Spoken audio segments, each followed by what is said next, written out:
Le temps des prairies ne pourra jamais être accusé de monotonie. L'étude de George Watt, pionnier du jardinage en Saskatchewan, montre l'influence continue du climat, non seulement sur la végétation, mais aussi sur toute la vie de la communauté. Un tremblement de terre, un cyclone, des pluies torrentielles, des blizzards, Watt rencontre tout cela pendant ses premières années de travail en Saskatchewan.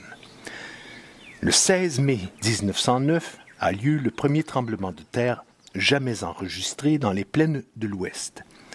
Dans son journal, George Watt écrit « On a perçu une forte secousse sismique ici à 21h15. Le tremblement de terre a été ressenti dans toute la ville et jusqu'à Prince-Albert au nord. » Le 29 juin 1912, le jardinier inscrit « Journée très chaude, menaçant de pluie. Je suis allé à une réunion pour prendre les dernières dispositions pour les célébrations du 1er juillet. Tous les magasins vont décorer. » Hélas, le jour suivant, on peut lire « Une tornade a balayé une grande partie de Regina. »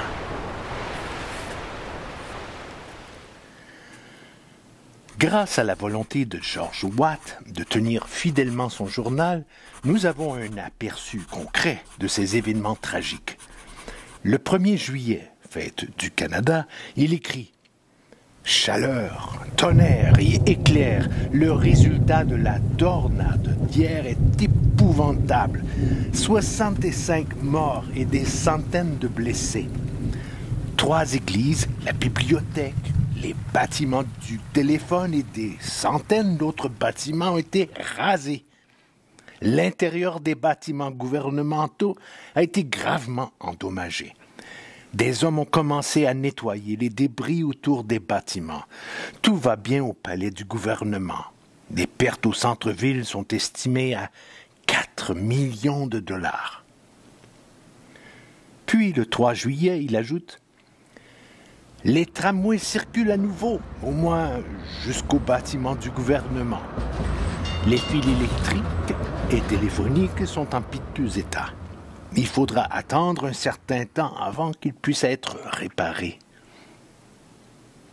En janvier 1907, un froid extrême vient perturber le tournoi de curling, faisant descendre le mercure à moins 50 et levant pendant 2 jours un important blizzard. Tout est annulé. La même année, George Watt décrit les conditions économiques difficiles liées au manque de charbon dans la province. La pénurie de charbon s'aggrave au point que le Canadian Pacific Railway est exhorté à abandonner toute autre activité que le transport du charbon. Les fermiers de la ligne du Nord sont désespérés. Le gouvernement envoie un avertissement à toute la population pour lui demander d'économiser le carburant le plus possible dans le but d'éviter ce qui pourrait être une énorme catastrophe. En janvier 1912, George Watt écrit « Le moulage du moulin à vent s'est brisé et nous manquons d'eau. Nous avons donc dû transporter de l'eau dans les bidons jusqu'à la serre pour le réservoir du sous-sol. » Le 5 mars, une note plus joyeuse se trouve dans son journal. « Premier beau jour de l'année. Un reste de neige sur le côté de la serre. Et si le printemps est déjà là, l'hiver peut-il être loin derrière? » Le 7 avril, George Watt note « Les hommes ont commencé à creuser le trottoir jusqu'à la rue. J'ai donné une conférence sur les fleurs à une grande assemblée à l'hôtel de ville. » Durant l'été 1907, George Watt décrit les conditions météorologiques difficiles qui frappent la capitale.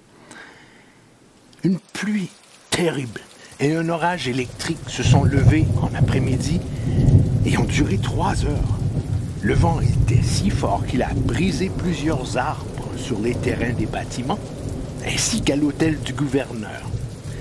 C'est la pluie la plus forte que j'ai vue dans ce pays. Tout est trempé.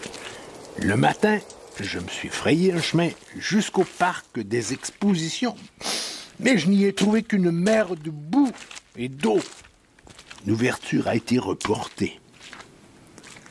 Voici une chose à se rappeler quand un citoyen irrité d'aujourd'hui réprimande le météorologue.